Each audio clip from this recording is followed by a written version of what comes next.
Hello, humans! Flimflam here. Gorky and I have been working hard to bring this awesome, out-of-this-world show to you earthly beings. Please help us support this channel by clicking on the thumbs up and subscribing. Better yet, you should just share this channel with all your other human friends and relatives.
Could you be a little more gentle on the brakes?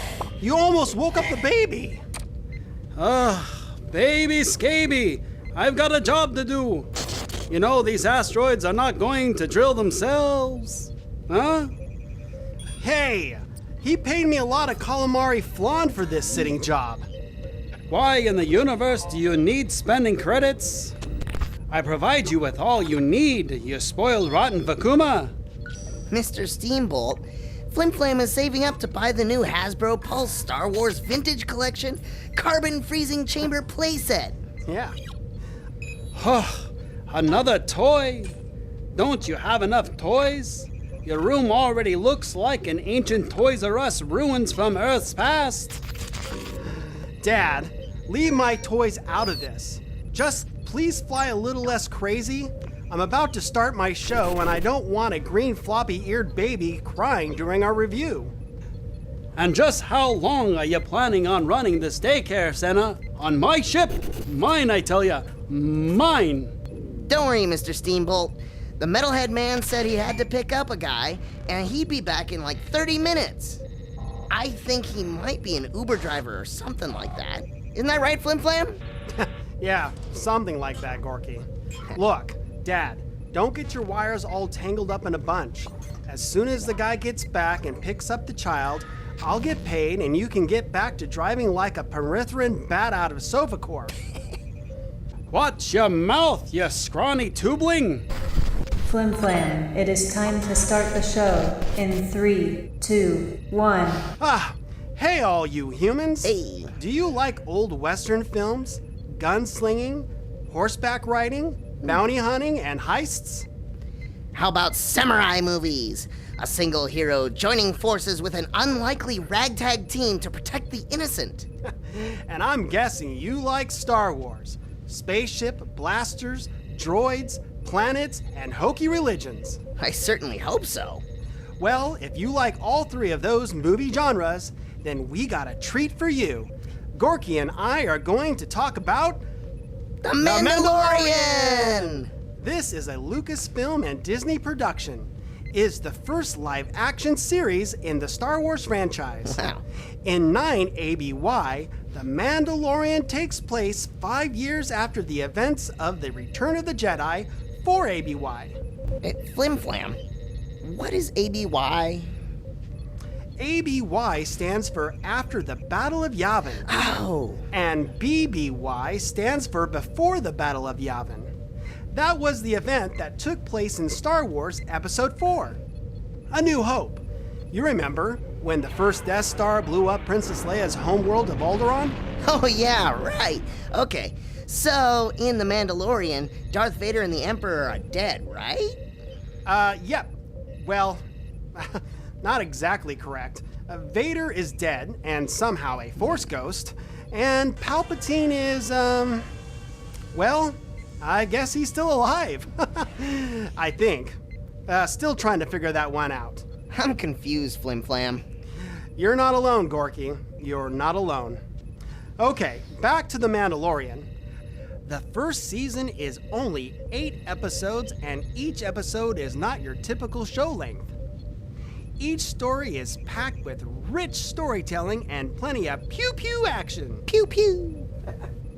That's for sure. Every shot in this series is a nerd boy's fantasy. So many throwbacks to the originals and a few nods to the prequels as well. Aliens, droids, technology, planets, locations, and even a few random background props that only a Star Wars connoisseur would get excited about. Right, just like me. It's so jam-packed with Easter eggs that even the Easter Bunny is jealous. Wait, are there bunnies in Star Wars? I'm afraid so, Gorky. The Looney Leppy Jackson is a green, furry, long-eared smuggler. Let's just pray this lugomorph alien does not show up in Season 2 of The Mandalorian. Is that even canon?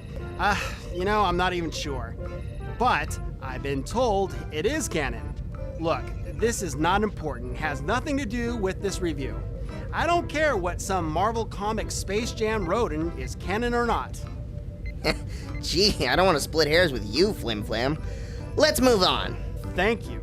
Okay, so where were we? I think you were going to talk about the actors. Exactula. The leading cast of The Mandalorian is top-notch. Let's hop to it. Hop. Like what a bunny does. Gorky, not now. Pedro Pascal is the story's main protagonist, the faceless, helmet-wearing Mandalorian. Pedro has been acting since 1996 and has been in many films and TV shows. He's best known for such productions as Game of Thrones, Narcos, and Kingsman: The Golden Circle. Yeah. Next, we have the stunning Gina Carano. She plays Cara Dune, the buff, former rebel shock trooper turned mercenary, with a smirk that could make Han Solo proud. Gina started her career in mixed martial arts, where she competed in Strike Force and Elite XC. She's also a fitness model and has acted in several films, including Fast and Furious 6 and in Deadpool as Angel Dust. This next actor is a real treat. Just as Sir Alec Guinness brought gravitas to Star Wars and A New Hope, as a veteran actor, Carl Weathers brings the same respect and grace to The Mandalorian as his character, Grief Karga. He is the badass leader of the Bounty Hunter Guild. Carl Weathers has 78 film credits to date. He's been around the Hollywood block a few times. There are quite a few of his films you may have seen. He's best known as Apollo Creed in the Rocky films, Force 10 from Navarone as Weaver, where he co-starred with Harrison Ford. That's fun. That's great. And of course, Predator! Action Jackson, where he played Action Jackson! And he played Chubbs in the Adam Sandler film, Happy Gilmore. This next actor is a film and television director, producer, screenwriter, actor, and comedian. Taekwondo Kawakihaki. Is that how you say it? Takawabaka. How do you pronounce his name? Chewbacca Tofruti. It's Taika Waititi. Waititi. Waititi. YTT. Right, okay. He provides the voice for the relentless, self-destructive bounty hunter droid IG-11. IG-11? What, is he like IG-88's older brother? Gorky, I don't think droids have siblings. Oh. It's more like he's just an earlier model of the IG series assassin droids or IG series combat prototype, designed by Holowan Laboratories during the final decades of the Galactic Republic. Wow, Flimflam, you got it bad. Nerd alert, nerd alert, nerd alert, nerd alert. What? I just know my Star Wars, okay? Oh, never mind. Taika Waititi is best known for his roles in What We Do in the Shadows as Count Viago, which he also wrote. Jojo Rabbit as Adolf, he wrote the screenplay as well. He also directed the film Thor Ragnarok and was the voice for Korg, the rock gladiator dude. Up next is a seasoned performer, Nick Nolte. Seasoned is right. He's like a tauntaun leather saddlebag with eyes filled with burnt bacon and lava rocks. Yeah, that's pretty good. Yeah. Even so, Gorky, Mr. Nolte provides the crusty voice of the retired Ugnaught Quill. Quill acts as a wise old mentor to the Mandalorian and helps him find his way to the bounty and to his hardened heart. Nick Nolte is as old as a galaxy far, far away. He has 106 film credits, not just as an actor, but also as a producer and even an author. My favorite of his roles, though, was in The Peaceful Warrior. He's also a former model. Model? Did you say model? That's what the teleprompter says. Hey, I don't write this stuff, I just report it. Quill was brought to life by Misty Rosas, the 4'9", 1.45 meter super talent. I'd like to meet her. She donned the bodysuit and animatronic head. Misty Rosas has an impressive portfolio for sure. Her career has included acting, dancing, stunt work, motion capture, and suit performance for work in blockbuster movies, television series, commercials, and theater. Wow! Man, that was a mouthful. Yeah. Her most recent creative endeavors are singing and songwriting. Oh, and Flimflam, you forgot one thing. Oh yeah? What's that? She's very attractive. I think I found my new girlfriend, Flimflam. Somehow that does not surprise me, Gorky. I'll be sure to remind you of that the next time we do a movie review that have hot female humans. Yeah, whatever.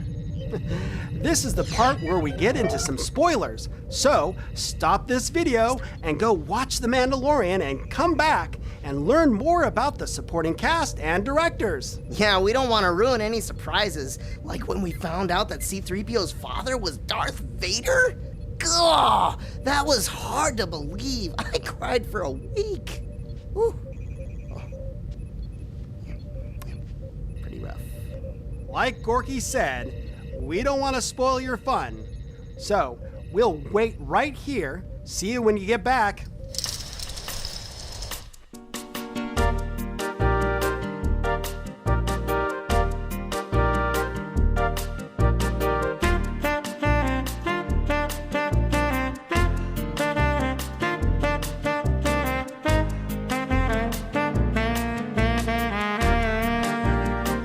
Okay, we're back now.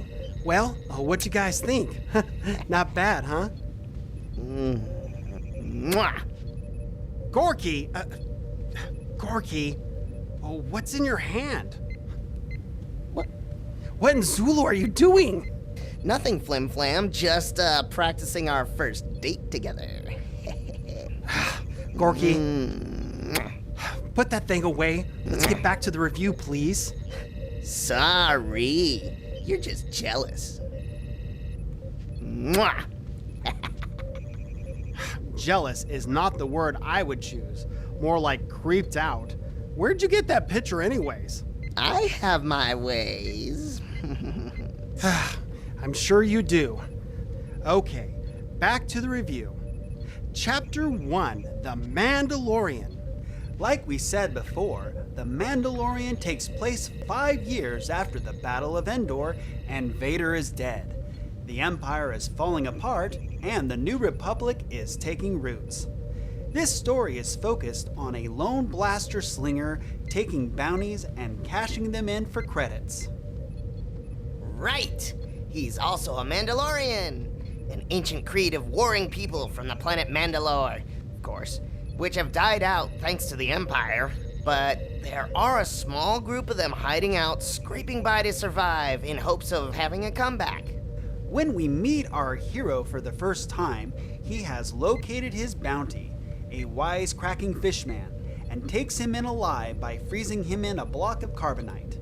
Next stop, the planet Navarro. The Mandalorian cashes the bounty in at the Bounty Hunter Guild's watering hole, where we meet Greef Karga. The Mando takes on a new bounty and meets up with the client. The creepy old guy gives the Mando a locator and instructs him to bring in the target, dead or alive.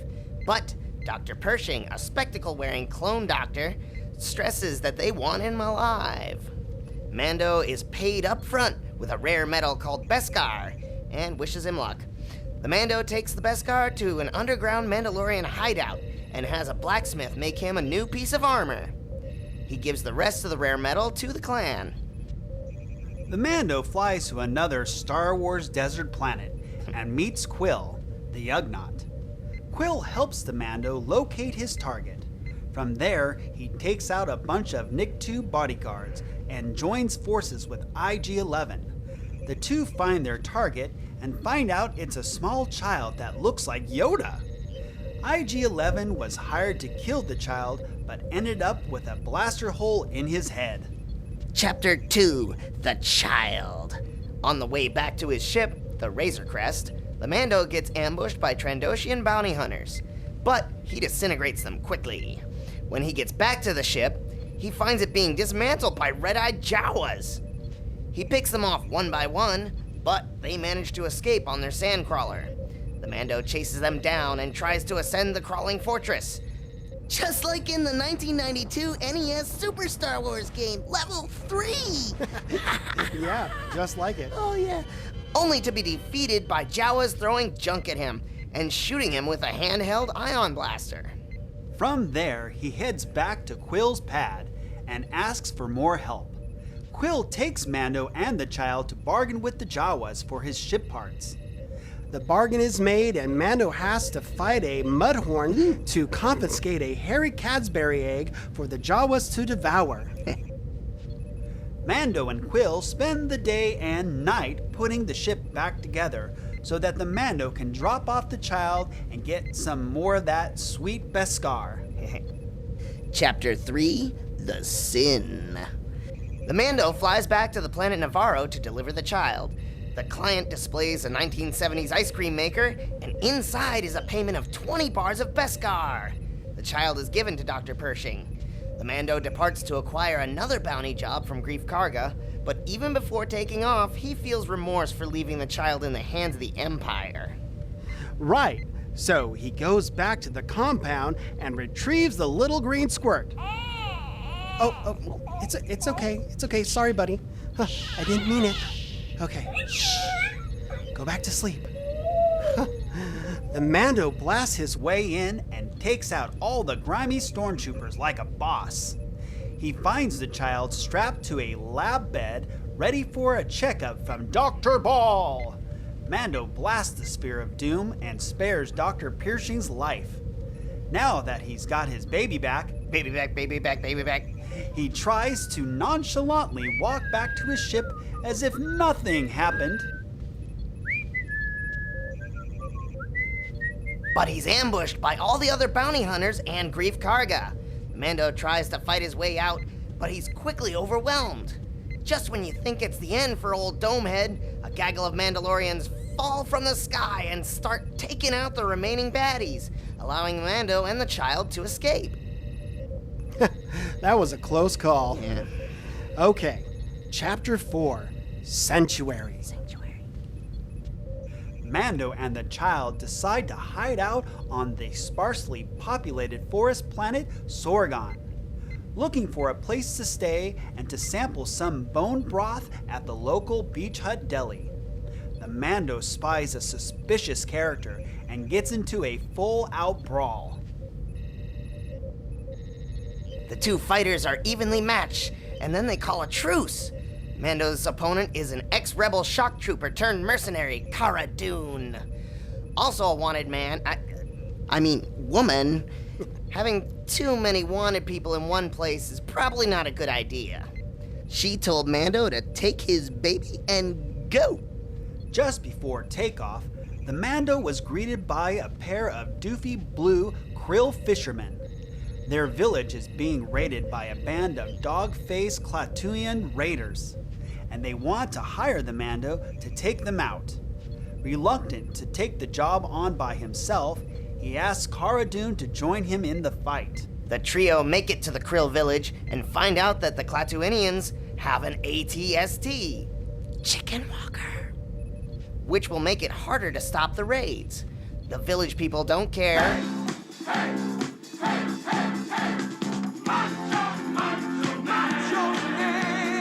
And are going to stay and fight with or without Mando's help. Mando, being the good guy that he is, stays to help him. He and Cara Dune train the natives to defend themselves against the coming raid. Night falls and the battle begins. The local fishermen kick Klatooinian butt and stop the invasion. With peace restored, the Mando planned to leave the child behind so that the child could live a safe and happy life with the primitive people of Sorgon. He changes his mind when a Kubaz bounty hunter tracks them down and almost kills the child, realizing that neither the village nor the child would be safe. So the Mando departs with the child. Chapter 5, The Gunslinger. Wah, wah, wah. This episode opens up straight away with an outer space dogfight. It looks like the Mando has met his match and is about to explode into the vacuum of space. That is, until the Mando hears the bounty hunter steal his catchphrase. I can bring you in warm, or I can bring you in cold. That's my line. Cutlery! Exacula! The Razor Crest had some damage and Mando needed repairs right away. Luckily, Tatooine was nearby, so he landed in a repair dock run by a mechanic, Paley Moto, within Mos Eisley's docking ports. While having his ship repaired, he drops by the oh-so-famous cantina where Dorothy Spornak works the night shifts. Just one more dance, friend. Just one more chance, friend. Now it's populated with droids. Oh, how times have changed. Even R5-D4 works there now. That's weird. Glad to see he got his motivation back, though. Right. The Mando was not there to guzzle down a pan-galactic Gargo Blaster, but was there to look for some bounty job so he could pay off Jerry Blank for her work on the Razor Crest and her next perm job. Luckily, he meets a Han Solo wannabe and takes on a job with this smug punk named Tora Calican. The two pick up some sweet rides and speed out into the desert to hunt down an elite mercenary assassin, Fennec Shand.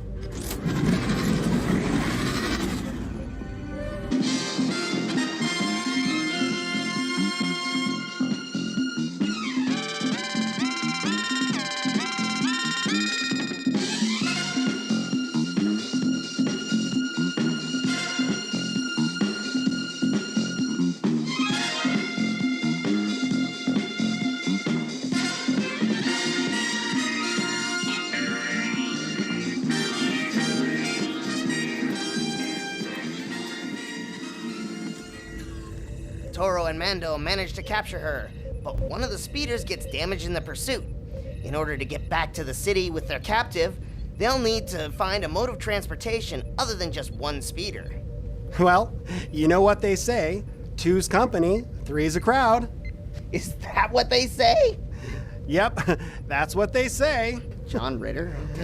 Anyways, the Mando sees a dewback lizard In the distance and takes off to retrieve the beast so that they can bring back their hostage. Unfortunately, Toro finds out that Mando is wanted by the Bounty Hunter Guild and is worth a lot more than Fennec Shand. Toro shoots Fennec and leaves her for dead, and speeds back to the docking bay to take the child hostage. When Mando gets back, he finds a dead Fennec and races his reptilian ride back to Mos Eisley. Once there, he finds Toro holding the child at gunpoint and demanding Mando come back with him to Navarro to turn them into the guild. With the help of the mechanic, the Mando disorients Toro with a flare and kills him dead. The Afro mechanic is paid handsomely and has her pit droids hide the body in Beggar's Canyon. Safe again, the Mando and the child flies out into space, while Toro becomes womp rat fodder. Just when you think this episode is over, it cuts to a scene where a pair of mysterious boots, followed by a familiar sound effect of cowboy spurs, walks up to the fallen body of Fennec Shand. I wonder who it could be. Really? You don't know who it is? Should I know? Yeah. I'll give you 3 guesses. Bib Fortuna? Nope. Oh, I know who it's gotta be. It's gotta be Ponda Baba. No, wait. I know. It's Droopy McCool. Just for that, you're now holding the baby. Baby! Chapter 6, The Prisoner. The Mando contacts his Duck Dynasty hillbilly former partner in crime, Ranzar Melk. Ranzar asks Mando to join his 5-man job to rescue a fellow crew member and that they're gonna need his ship, the Razor Crest. Mando was reluctant but was promised to be paid well. So, he joins the ragtag group of gangsters and is introduced to everyone in the crew. He is joined by an ex-Imperial sharpshooter, Mayfeld, Deveronian strongman Berg, droid pilot Q90, and Twi'lek knife expert Sean.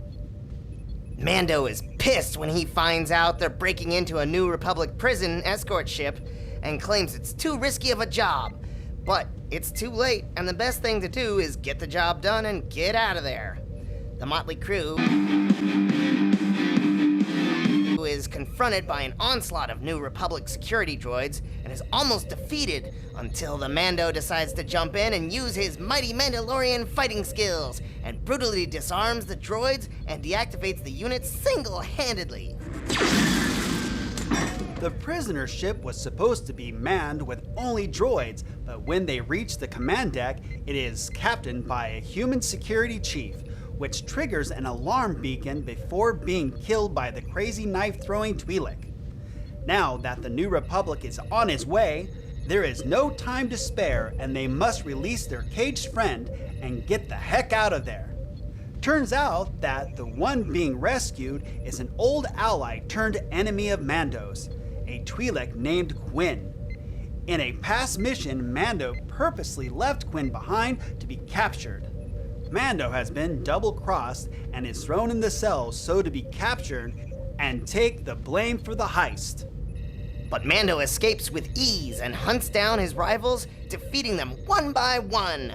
Mando catches up with Quinn just before he attempts to steal the Razor Crest and secures him with binders. He flies back to Ranzar's station and delivers Quinn to his former buddy and gets his cut of credits, but not before slipping the New Republic tracking beacon down Quinn's pants. Just as Mando flies away, a trio of X-Wings hyperjump and attack the station and blow it up. Boom!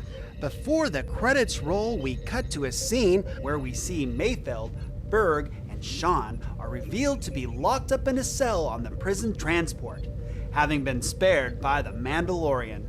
Gee, what a nice guy. Sure, you could say that. I just did. That's not what I meant. Never mind. Chapter 7, The Reckoning. The Mando receives a message from Greef Karga, whose town on Navarro has been overrun by ex-Imperial troops.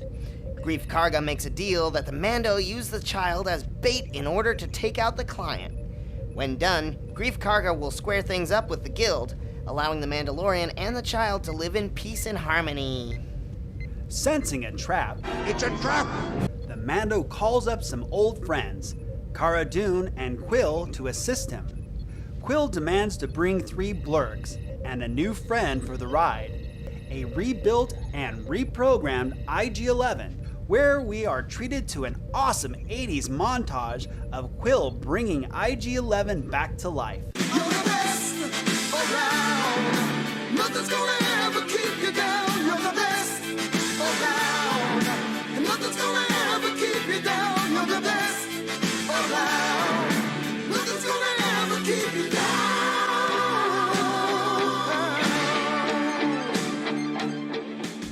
The assassin droid now is a nursemaid to protect the child. Tea? They meet up with Grief Karga and his associate baddies, but are attacked by giant flying creatures during a campout before returning to the town. Grief Karga is injured from a venomous bite, but the child uses the Force to heal his wound.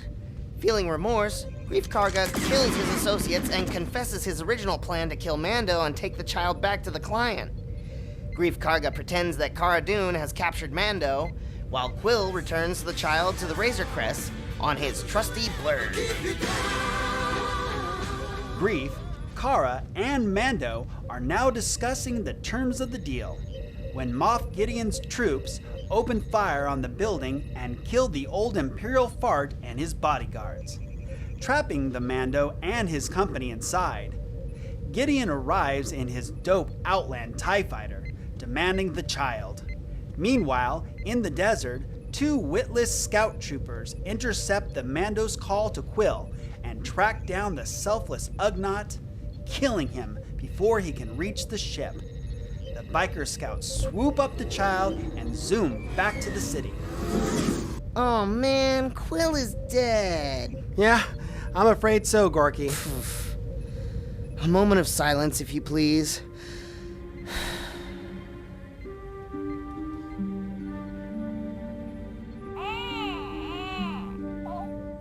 What's wrong, little guy? I think he's hungry again.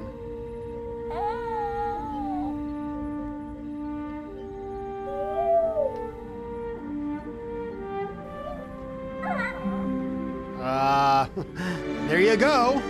Don't say I didn't do anything for you. That was amazing! I had no idea they made voice-commanded hovering sippy cups.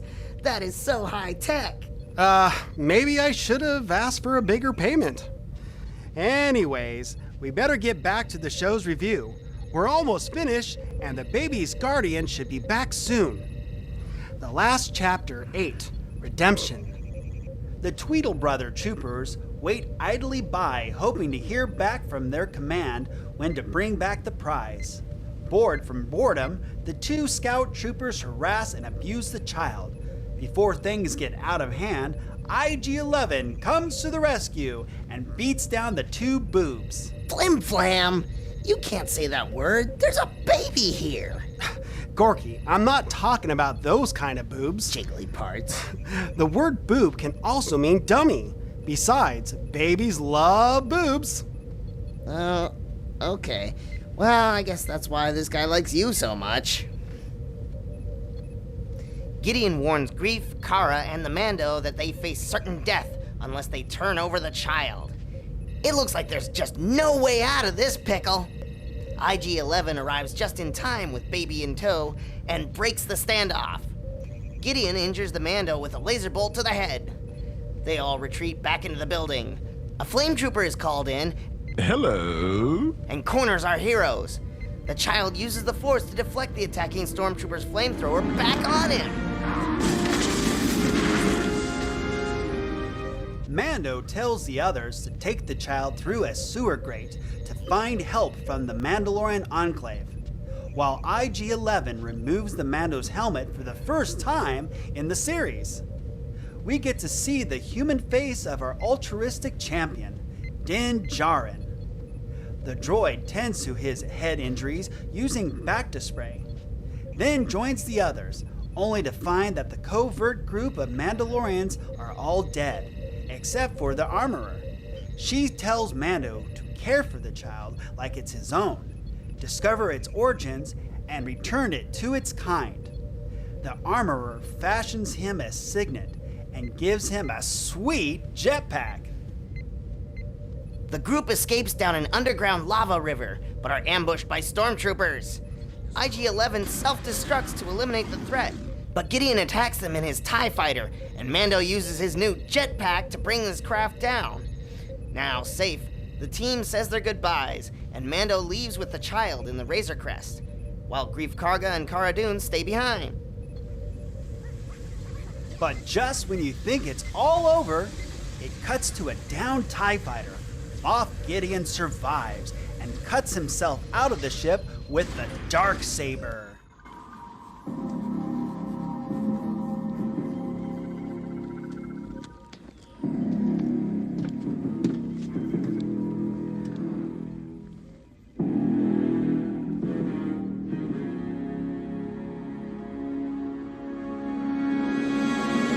Dun dun dun! Boy, I can't wait for season 2 of The Mandalorian. I agree, Gorky. It's very exciting. And speaking of excitement, this is where we talk about all the special guests that appeared in The Mandalorian Season 1. Exactula. There are quite a handful of stars, so let's get started. First up is Werner Herzog. He plays the client. Werner Herzog is a German film director, screenwriter, actor, and opera director. Omid Abtahi is best known for his role as Salem in the show American Gods. In The Mandalorian, he plays Dr. Pershing. Brian Posehn is an actor, writer, producer, stand-up comedian. He is the junk speeder pilot in Episode 1 on the snowy ice planet. Horatio Sands is a comedian that was an SNL cast member for 9 years. Best known for his role as Nick Ragoni in the movie Boat Trip, starring Cuba Gooding Jr. He played the blue fishy Mithril. Emily Swallow is an actress. She is best known for her role as Kim Fisher on The Mentalist and as Amara, the darkness in the 11th season of Supernatural. She portrays the mysterious Mandalorian armorer. Julia Jones is an actress known for the Twilight Saga, Eclipse, Westworld, and the TV series Wind River. She plays Omera, the widowed Sorgan native that has a thing for Mando. Amy Louise Sedaris is an actress, comedian, and writer. Her breakout role came as Jerry Blank in the Comedy Central comedy series Strangers with Candy. She is Paley Moto, the Mos Eisley Docking Bay mechanic. EV-99 is voiced by Mark Hamill, and R5-D4 as himself. Man, did he age well or what? Yeah, he looks good. Jacob Lumet Carnaval is a musician and actor in theater and television. He appeared on Broadway in a comedy Fish in the Dark. He has also appeared on television's Nurse Jackie. He was the smug guild wannabe Tora Calican.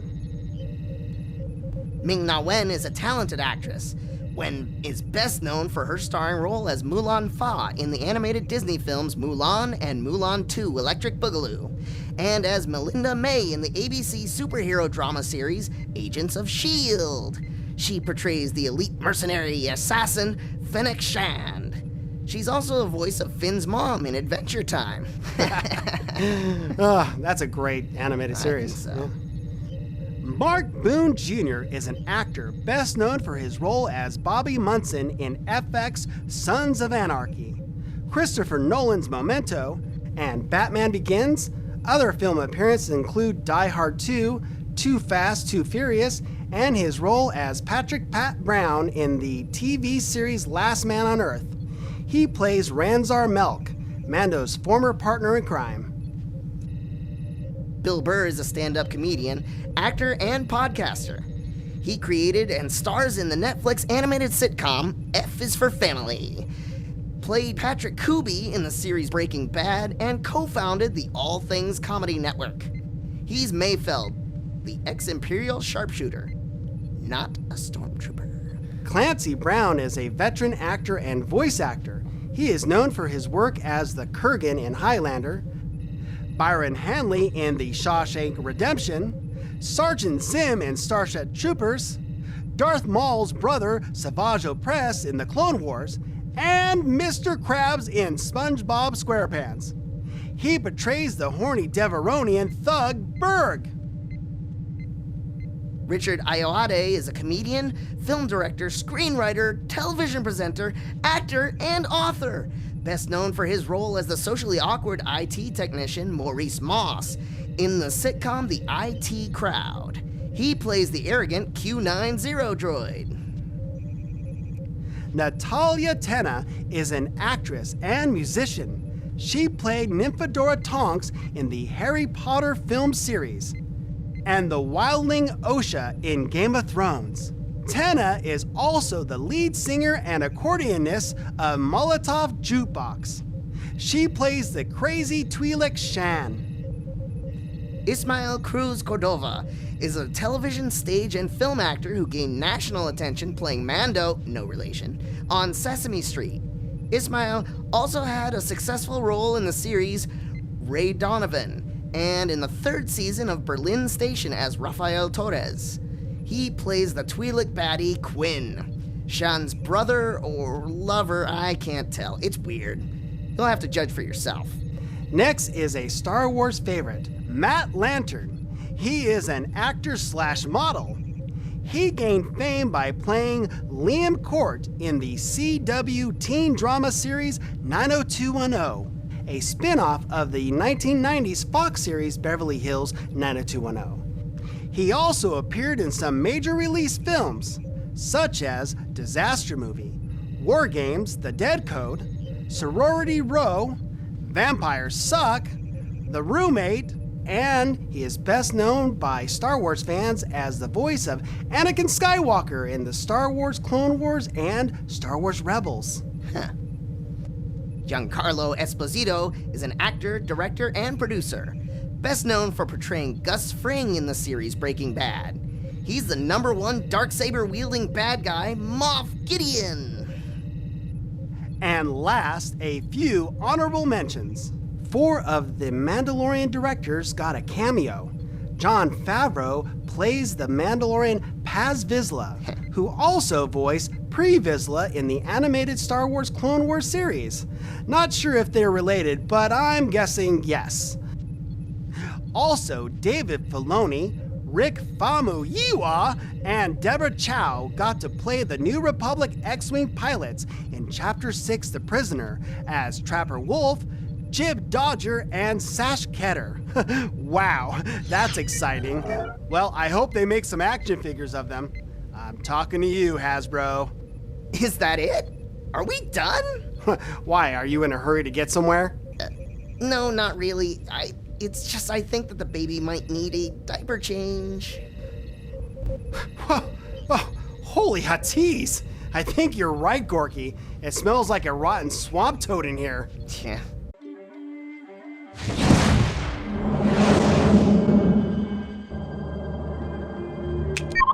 This is the Razor Crest. Permission to dock with the Crystal Skipper. There's a ship approaching Section 47, requesting dock. Oh, thank the Maker. He's back just in time. Crystal, grant him docking on Port 3 and make it fast. Razor Crest, permission granted. Docking Port 3. Well, that was fun. I hope we get to review Season 2 of The Mandalorian. I agree, Gorky, but next time, I hope I don't have to babysit again. Thanks for watching the kid while I was gone. I'll keep you in mind next time I'm in the sector.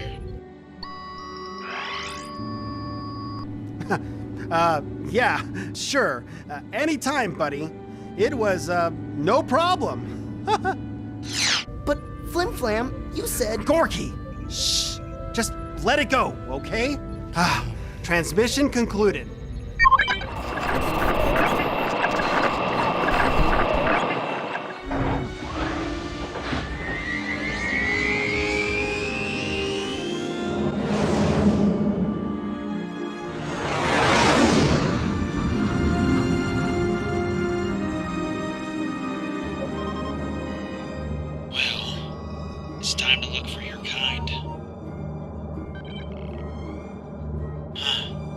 Looks like Flimflam and Gorky tuckered you